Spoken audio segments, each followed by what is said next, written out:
So to summarize, what has happened is they developed the Aryan invasion theory based on some similarities between Sanskrit and some European languages. Yeah.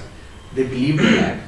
Eventually, some years down the line, they discovered physical evidence of an ancient civilization, which they retrofitted into their arguments. Exactly saying right. that this civilization was an old civilization. Okay, we destroyed it. So Aryans destroyed it, and basically that's the Aryan invasion. Correct. So we have this supports the Aryan invasion theory. Yeah. And I'm not sure they believed in it. Some people might have believed in it, because the British certainly didn't believe it. They simply found it convenient, saying that, look, just as the Aryans civilized you, we have now come, and your Vedic civilization also was brought by Europeans. We have the latest, brand of Aryans come and join you, and I have quoted Stanley Baldwin's statement. Yeah. Prime Minister Stanley Baldwin. Stanley Baldwin, who said that God sent us, and we are old, long departed, long separated brothers coming back again. So we are your brothers, we will lift you up to our level. Okay, that was the argument he used. And the Germans, of course, it gave them the basis for the German nationalism, because there was no Germany. It was all a patchwork of states that this Aryan myth provided the foundation. In your book, you have mentioned a very interesting fact about how Macaulay wanted to Christianize Indians by setting up schools in the Christian model, and he found a ready scholar in Max Muller to provide curriculum for this school. Could you shed a little bit? Oh yeah, it's a thing. You see, Max Muller himself was a Vedantin. He was brought up as a Lutheran, as a Christian in Germany, as most people, a large number of Germans were of his social class. He came from great poverty, and he didn't know much Sanskrit. He spent some time in France, and there he came in contact with Rabindranath Tagore's grandfather, who showed him how to read Sanskrit and all that. You see, Tagore came from a very wealthy family, extraordinarily wealthy family. And then the French scholar Bourlaf told him, why don't you bring out an edition of the Rig Veda? And it's a great myth that the Rig Veda was not available to people. They were available. The thing is that the modern editions were not available. If they were not available, how could Max Muller and before him Horace Hayman Wilson, who brought out the translation, could have produced it? There were versions, there were manuscripts in the Rig Veda. It's not true that writing was unknown in Vedic times. Chanting was very important. Just as, for example, today, music is taught, singing is taught by singing. That doesn't mean there are no written texts. So essentially, Max Muller was looking for support, and please understand his first concern was making a livelihood. Because as a classical scholar in Germany, which was a very poor country, there wasn't even a Germany at the time. Exactly. And he had no future. He was a fairly competent pianist. So later in life he said he had to choose between piano and Sanskrit. But the fact of the matter is, it was the golden age of piano. There were pianists who were 10 times as good. He wouldn't have made a living as a concert pianist. Okay? He might have been playing in hotels and those kinds of things. Today, if you want to be a Veena player here in Bangalore, you have a lot of competition. You have to be very good. Yeah. It was the same situation there. So, but he became friendly with Baron Bunsen, who was also an Oriental scholar of sorts, a dilettante. And essentially what he wanted was that to help Max Muller develop his ideas. Right. So it was the patronage of Bunsen, perhaps even more than Macaulay, because without Bunsen, who was the Prussian ambassador to England, Max Muller would not have had access to Macaulay. Macaulay was a very arrogant, from the ruling classes. He thought no end of himself. Okay, and essentially he brought this Max Muller in contact with Macaulay. First one was a fiasco, and then he realized that he had to fit in to Macaulay's plan, and Macaulay was not going to sponsor him, his research. He didn't care about he had no interest in Oriental studies. He didn't care about studying ancient religions or anything like that, or ancient religion. Okay. He wanted something very practical, which was the building up schools which would help Indians become anglicized and would become servants of the East India Company. That was his goal. This Maximilian sponsor was the East India Company for that.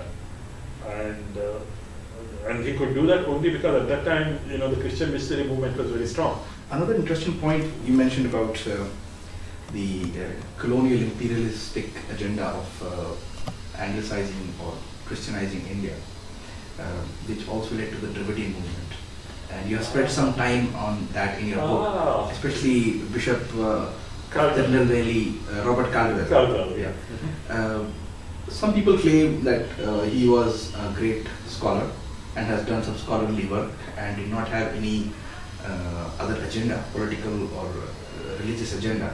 What is your take on that? I'll take the second question first, that he had no political or religious agenda. This is demolished by his own statement. Okay. He was criticized by one of his Western scholars about the unsoundness of the linguistic and other theories. So Caldwell himself, in his second edition, writing in third person, said, Mr. So-and-so, I forget his name, but you'll find it in my book, should realize that in addition to philological reasons, there are very good moral and political reasons for my Dravidian theory. So that means we have his own admission. And most Christian missionaries of that period and even today do not devote a lifetime to something.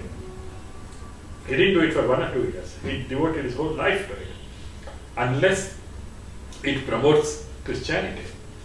And he created he didn't create it, actually it was Pope and those people who sort of created the idea of the Dravidian language family. You see, it was an idea that was in the air. They applied it to everything. They applied it to biology, they applied in botany, classification. Similarly, they applied to the classification of languages. August Schleicher started the idea, who was an amateur linguist and also a biologist, a botanist.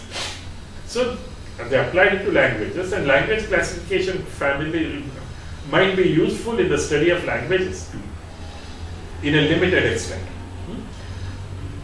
And his scholarship is quite unsound. I mean, that modern Tamil scholars tell you that.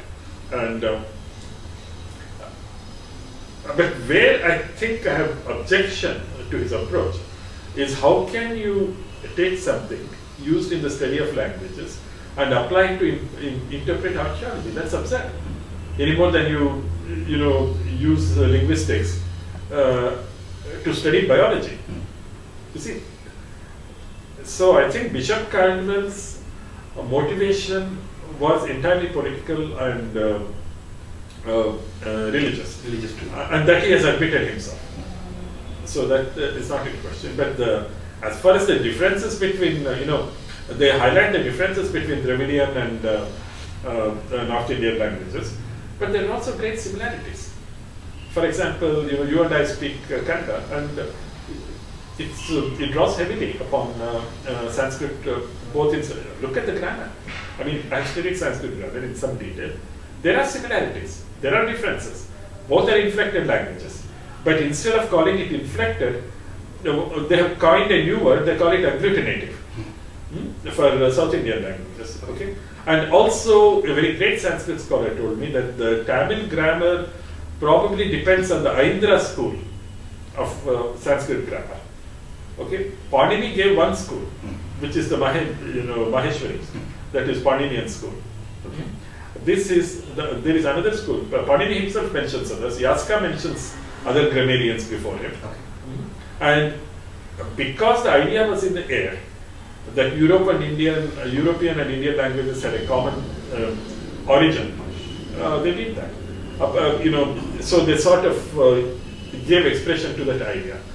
But when you look at Southeast Asian languages, not just South India, to Kuwait, that is Cambodia, Thai language, Indonesia, and until the Spanish ruled it for 400 years, even Philippines, those languages have close similarities to Sanskrit also. So, if instead of the Europeans we had Southeast Asians dominating India for 200 or 300 years. Maybe we would have evolved a new theory of linguistics and also a Southeast Asian invasion of India or something of that kind. So these are really expressions of fashions and beliefs of a particular time. You see, if you look at sciences, the natural sciences, physics and all that, mathematics, they don't depend upon culture. You see, Newton's law of gravitation holds in England, it holds in India, it holds everywhere. That is not true of linguistic theories. Exactly. It depends upon the culture of the people who are propagating.